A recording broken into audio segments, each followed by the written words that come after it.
जय श्री कृष्ण। नमस्कार दोस्तों, स्वागत है आप सभी का कृष्ण गोपाल यूट्यूब चैनल पर। दोस्तों, आज मैं आपको चैत्र शुक्ल एकादशी कामदा एकादशी व्रत की कथा और महत्व सुना रहा हूँ। धर्मराज युधिष्ठिर बोले कि हे भगवान, आपको कोटिश नमस्कार हैं। अब आप कृपा करके चैत्र शुक्ल एकादशी का महत्व कहिए।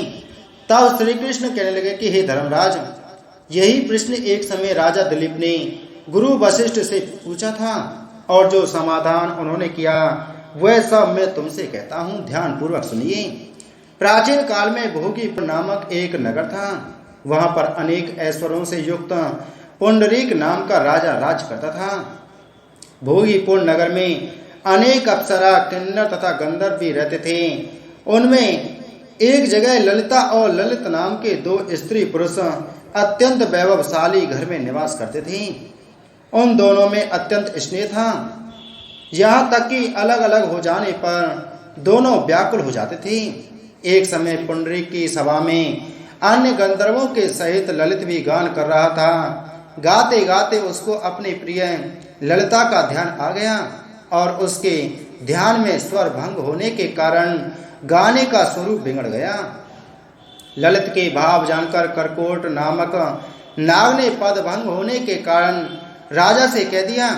तब पुंडरीक ने क्रोध पूर्वक कहा कि तू मेरे सम्मुख गाते हुए भी अपनी स्त्री का स्मरण कर रहा है। अतएव तो कच्चा मांस, मदिरा और मनुष्य भक्षण करने वाला राक्षस बनकर अपने किए कर्म का फल भोग।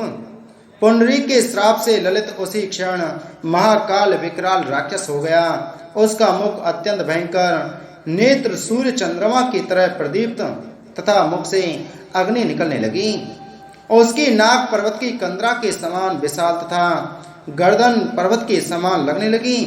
सिर के बल पर्वत पर खड़े वृक्षों के समान तथा भुजाएं अत्यंत लंबी हो गईं। इस प्रकार उसका शरीर 8 योजन का हो गया। तब वह राक्षस होकर अनेक प्रकार के दुख भोगने लगा। जब उसकी स्त्री ललिता को यह सब वृतांत मालूम हुआ तो उसको अत्यंत खेद हुआ और वह अपने पति के उद्धार का यत्न सोचने लगी। वह राक्षस अनेक प्रकार के घोर दुख सहता हुआ घने वनों में रहने लगा। उसकी स्त्री उसके पीछे पीछे जाती और अनेक प्रकार से विलाप करती रहती। एक बार ललिता अपने पति के पीछे घूमती घूमती विंध्याचल पर्वत पर चली गई, जहाँ पर श्रृंगी ऋषि का आश्रम था। वह ऋषि के आश्रम में जाकर विनीत भाव से उनकी प्रार्थना करने लगी। श्रृंगी ऋषि उसे देखकर बोले कि हे सुगे, तुम कौन हो और यहाँ किस लिए आई हो? ललिता बोली कि हे मुनि, मेरा नाम ललिता है। मेरा पति राजा पुंडरीक के श्राप से विशालकाय राक्षस हो गया है। इसका मुझको महान दुख है। उसके उद्धार का कोई उपाय बतलाइए।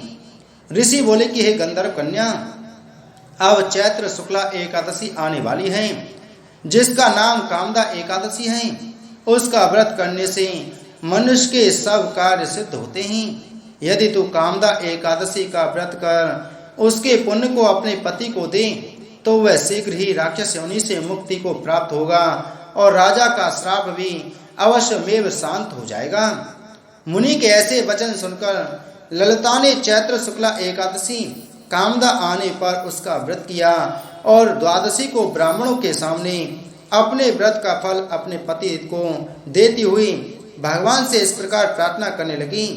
हे प्रभु, मैंने जो यह व्रत किया है इसका फल मेरे पति देव को प्राप्त हो जाए, जिससे वह राक्षस योनि से मुक्त हो जाए तथा एकादशी का फल देते ही उसका पति राक्षस योनि से मुक्त होकर अपने पुराने स्वरूप को प्राप्त हुआ और अनेक सुंदर वस्त्राभूषणों से युक्त होकर ललिता के साथ विहार करने लगा।